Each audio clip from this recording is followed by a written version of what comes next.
Welcome back to That Dad Guy. It is February 1st, 2025, which means it's time for Stamp of the Month. I'm always excited about these videos. One, I get to do all sorts of research and learn about new stamps, new people, new groups. And you're wondering, what's Stamp of the Month? Well, every month I get together and I talk to you about a stamp, a series of stamps, a topic on stamps, and we learn a little bit more about philately. And luckily enough, I have some people that help me, and we get to do a giveaway every month as well. And all you got to do to be a part of the giveaway is listen. I'm going to give you a keyword in this video, and in the comment of this video, you put that keyword in, you'll be entered to win. At the end of the month, I'll do a draw, and some lucky person is going to win a bunch of stamps. So that is what we're going to do. I'm going to tell you thank you right off the bat to Liverpool Stamps. They are one of my partners in helping make sure that we have lots of stuff to give away each month. Also, Stephen in Australia is a wonderful contributor to this project as well. And I do a little bit myself and try to bolster it up. Well, make sure you like, you subscribe, you leave positive comments, you leave that comment in the field that I need in this video to be entered to win, and put the notification bell on so you don't miss out on anything. Today, I want to talk to you about Robert Clark. He was born in 1928 in Newcastle, Indiana. He was adopted by Earl Clark and Carmen Waters.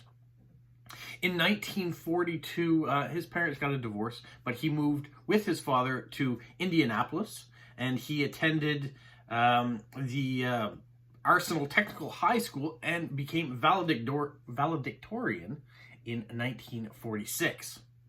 He then served 3 years in the United States Air Force, and upon his return in 1949 to 1953, he studied at the Art Institute of Chicago. In 1953, the summer of, he went and he studied at the Skowhegan School of Painting and Sculpture in Maine. And then in 1953 and 1954, he went over to Edinburgh, Scotland, and studied at the Edinburgh University College of Art. And then he returned in 1954 to settle in New York City. In 1956, he met his romantic partner and artist Ellsworth Kelly and was said to be his biggest inspiration.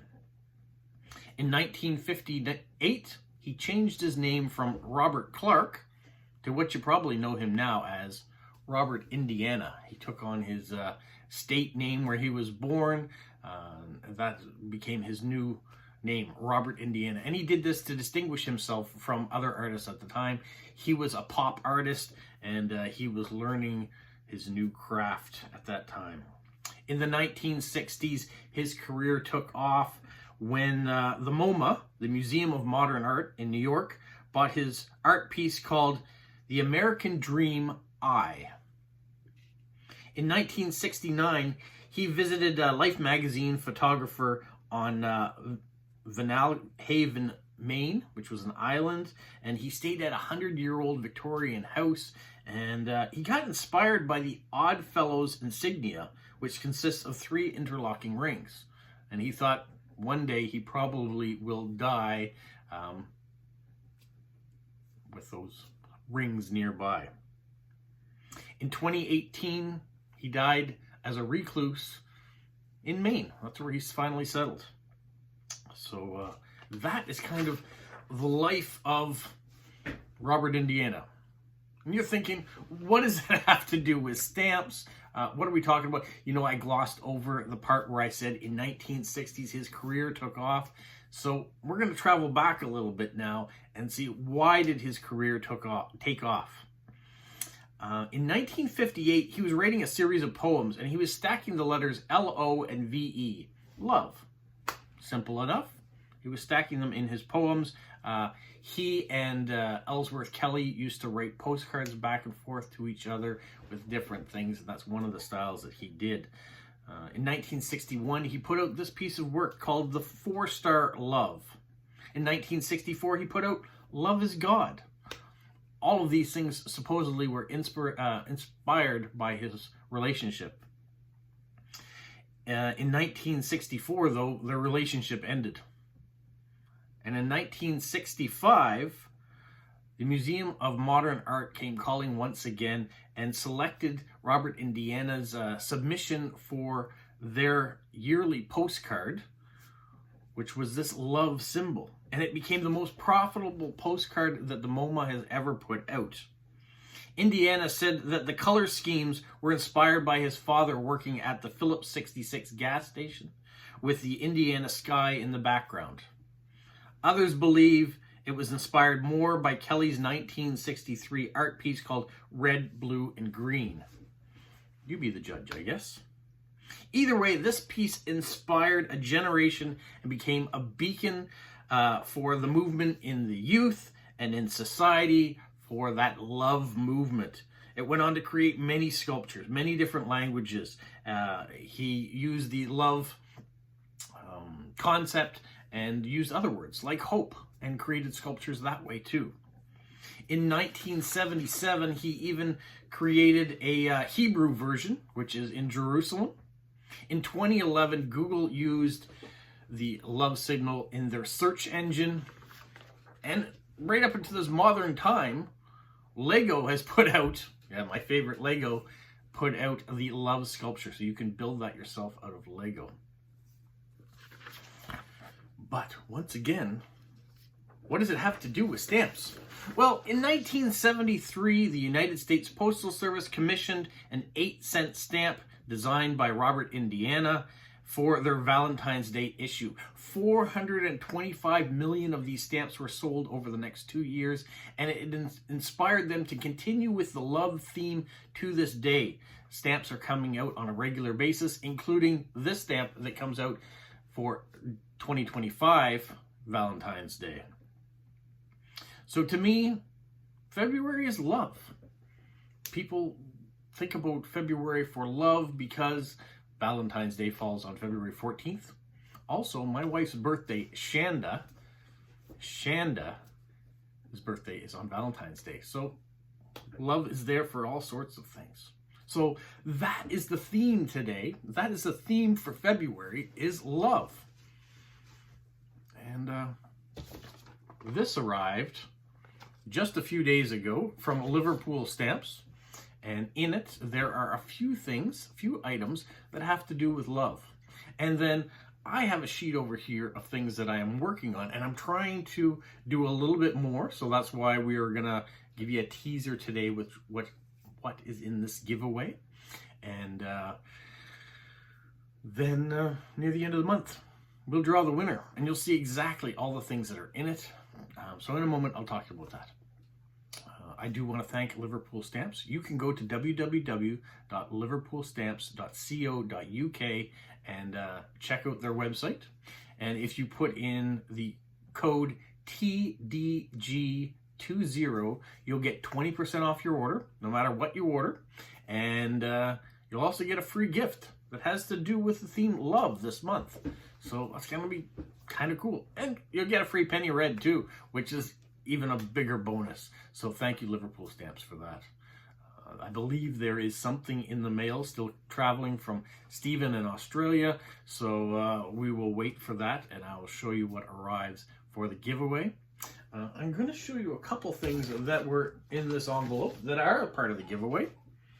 So the marriage of Princess Anne to Captain Mark Phillips, this first day cover.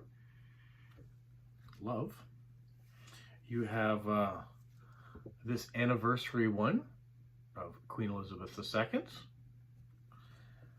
You have this, that when this showed up, I was like, I'd almost like to keep this for my collection, but I won't. I'm going to pass this along to the winner.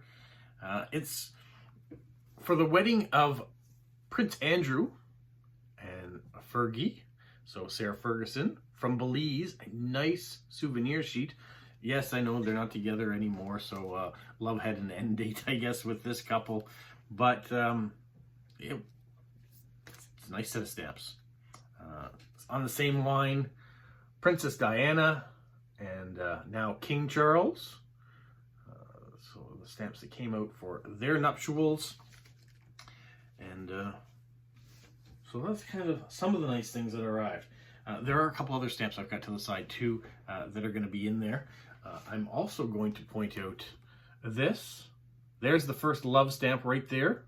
And the second one next to it, I'm going to hide the rest of it because that is the project that I'm working on to give away. And so I pulled some things from my collection. I've had some people in the past send me some things, so I've added that in there as well. I'm excited about that. I'm hoping that next week's stamp show, I am going to be able to fill in where I need to fill in to have this kind of spectacular for a giveaway. So it's not going to be all about the volume of stamps. Like if last month you were watching the Moncton one and you had a chance to win there, which Kay did in the Philippines, she's getting a lot of Monctons. There were a lot of Monctons produced. And with a theme like love, it could have been a bunch of different ways. It could have been the shape, a heart. That could symbolize love. It could be wedding anniversary, pictures like that can symbolize love. Or it can be the United States series of love stamps, which is what we're kind of talking about with Robert Indiana, starting it all off with his 1973 stamp. So those are the things that you're going to find in this month's giveaway. I hope you're going to want to participate. And if you do, you're going to have to use a special word. Now, that's all I got to say, I guess. That's this month's Stamp of the Month. Robert Indiana, he made an impact on society with his formation of modern art using letters and stacking them in certain ways in order to create the words love and hope and peace and all sorts of things that have been used. He's even done a series of numbers from 0 to 9. So he's done all sorts of different things. He's been influenced by the Oddfellows, so he has artwork that's done that way as well too. But the thing that most people remember him for is love.